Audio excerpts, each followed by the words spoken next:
गरीब के घर आया नया पंखा। प्रीति, मोनू बेटा, ये क्या, तुम्हारे सभी दोस्त बाहर खेल रहे हैं और तुम दोनों हो कि यहाँ अंदर बैठे हो?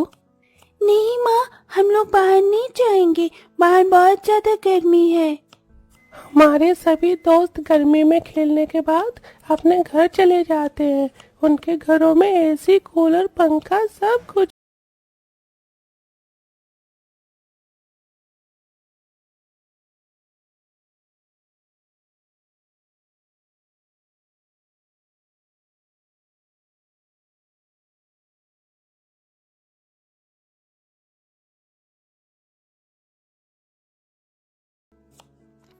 बस योगिता, मेरा हो गया, और रोटी मत देना।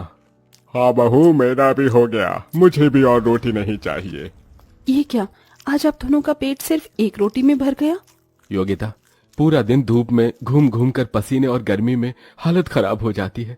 रात को तो मेरा ये एक रोटी खाने का भी मन नहीं करता। गर्मी से वैसे ही रात में बेचैनी होती है। अगर एक रोटी से ज्यादा खा लूंगा तो जो थोड़ी बहुत नींद आती है वो भी नहीं आएगी। गर्मी के मारे पूरे परिवार का हाल बहुत बुरा हो चुका था। जैसे तैसे करके वो सभी गर्मी में खाना खाते हैं और रात में खिड़की के पास बिस्तर लगाकर सो जाते हैं। बाप रे बाप, दिन में क्या कम गर्मी होती है जो ये रात में भी गर्मी रुकने का नाम ही नहीं ले रही है। क्या हुआ माँ जी? इतनी देर से सोने की कोशिश कर रही हूँ, लेकिन मजाल है कि नींद आ जाए। हमें भी नींद नहीं आ रही है, रात को नींद आती नहीं और स्कूल में जाग नहीं पाते हैं। आज भी टीचर ने हमें इतना डांटा जब हम क्लास में सो रहे थे। अब तो बस एक ही तरीका बचा है, चलो चलकर बाहर आंगन में सोते हैं, कम से कम इस गर्मी से तो छुटकारा मिलेगा। मयंक और बाकी सब आंगन में सोने चले जाते हैं। ठंडी ठंडी हवा में सबको नींद तो अच्छी आ जाती है, लेकिन जैसे ही सब लोग सुबह उठते हैं प्रीति, जाकर अपना चेहरा देख, तू किसी चुड़ैल की तरह लग रही है। योगिता, तुम्हारे भी हाथ और चेहरे पर लाल लाल दाने हो गए हैं। लगता है रात भर मच्छर ने हमें बहुत काटा है।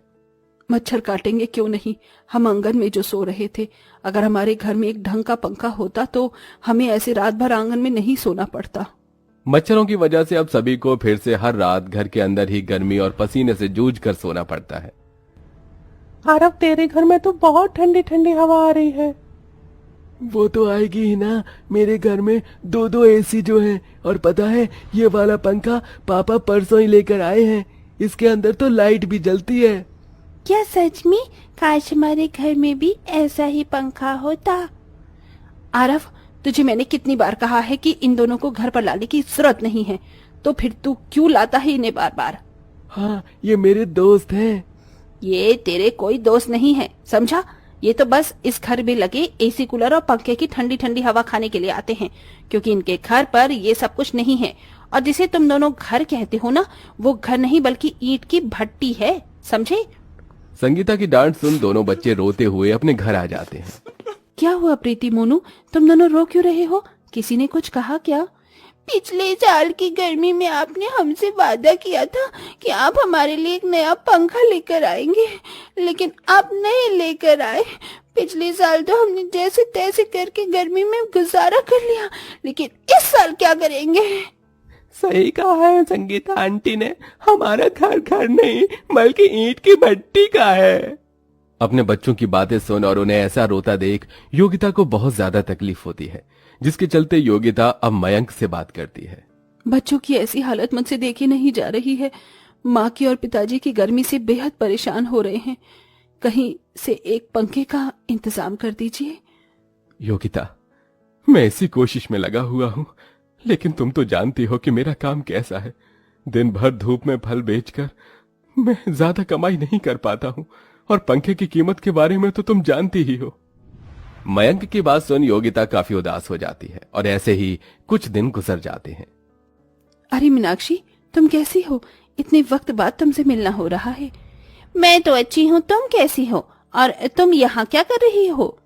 मैं तो बस सब्जी लेने के लिए आई थी, मेरा घर पास में है, चलो ना, मैं तुम्हें अपने हाथ की चाय बनाकर पिलाती हूँ। मीनाक्षी जैसे ही योगिता के घर जाती है। ओह माय गॉड, कितनी गर्मी है यहाँ। तुम इतनी गर्मी में रह कैसे लेती हो? तुम्हारे घर में तो ढंग का एक पंखा भी नहीं है।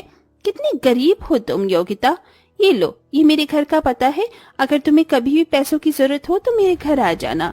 मैं तुम्हें अपनी नौकरानी के काम पर रख लूंगी और अच्छी खासी सैलरी भी दे दूंगी। मीनाक्षी योगिता को अपने पैसे का घमंड दिखाते हुए उसकी गरीबी की बेइज्जती करते हुए वहां से चली जाती है। ऐसे ही कुछ दिन गुजर जाते हैं। गर्मी की वजह से प्रीति और मोनू की तबीयत अब इतनी ज्यादा खराब हो जाती है कि वो दोनों स्कूल में ही बेहोश हो जाते हैं।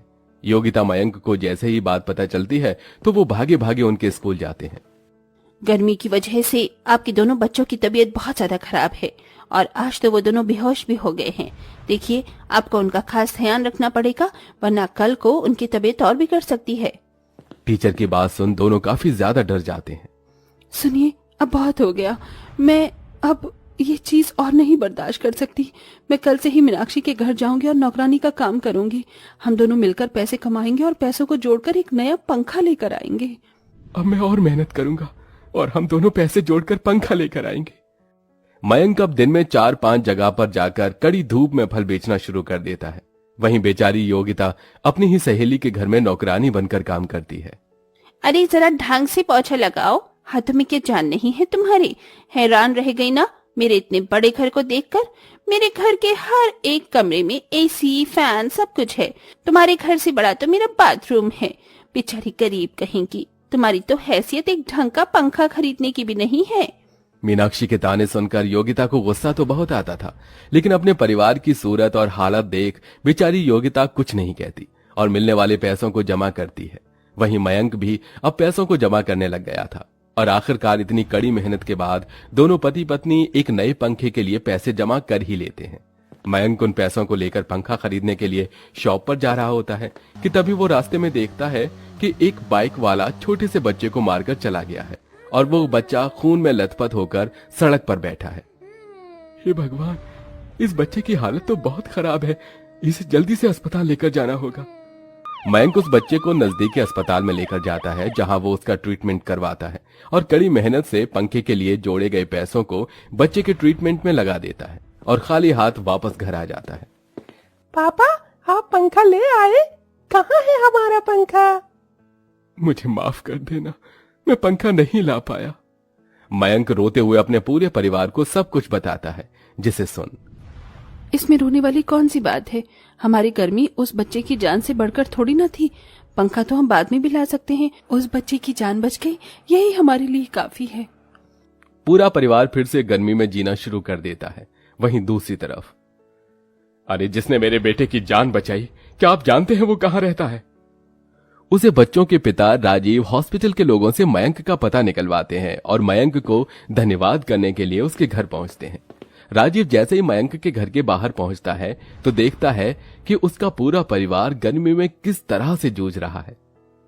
हे भगवान, मेरा परिवार तो बिना एसी के 1 मिनट नहीं रह सकता और ये गर्मी में कितनी परेशानी से रह रहे हैं। मैं तो इन्हें धन्यवाद बोलने और ये पैसे देने के लिए आया था, लेकिन अब नहीं।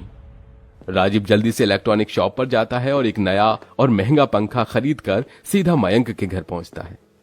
अरे जी, आप कौन? मेरा नाम राजीव है। आपने जिस बच्चे की जान बचाई, मैं उसका पिता हूं। मैं नहीं जानता था कि आप और आपका परिवार इतनी गर्मी में ऐसी हालत में रह रहे हैं, इसलिए मैं आपके लिए ये पंखा लेकर आया हूं। राजीव अपने हाथों से मयंक के घर में वो पंखा लगाता है और जैसे ही पंखा चालू होता है तो उसकी ठंडी ठंडी हवा से सब लोग बहुत खुश हो जाते हैं। ऐसा लग रहा है जैसे पंखा नहीं एसी चल रहा हो। अब तो हम सब लोग रात में आराम से सोएंगे ना माँ। अब तो हमें बिल्कुल भी गर्मी नहीं लगेगी। आपने मेरे बच्चे की जान बचाकर मुझ पर बहुत बड़ा एहसान किया है। इसका एहसान तो मैं जिंदगी भर नहीं उतार सकता, लेकिन मैं आपकी मदद करना चाहता हूँ। क्या आप मेरी फैक्ट्री में मैनेजर के तौर पर काम करेंगे? अरे, पहले आपने ये पंखा लगवाकर मेरे परिवार को इस भयंकर गर्मी से बचाया और आप मुझे अपनी फैक्ट्री में काम दे रहे हैं। न जाने भगवान किस किस रूप में आकर हमारी मदद करते हैं। भगवान तो आप हैं मेरे लिए, जो आपने मेरे इकलौते बेटे की जान बचाई। आप बस कल से मेरी फैक्ट्री में आ जाइएगा। मयंक अगले दिन से ही राजीव की फैक्ट्री में मैनेजर के तौर पर काम करने लगता है। वहीं दूसरी तरफ उसका परिवार पंखे की ठंडी ठंडी हवा, गर्मी से दूर हंसी खुशी रहता है। समय बीतने के साथ साथ अब धीरे धीरे मयंक और उसके परिवार की फाइनेंशियल कंडीशन भी ठीक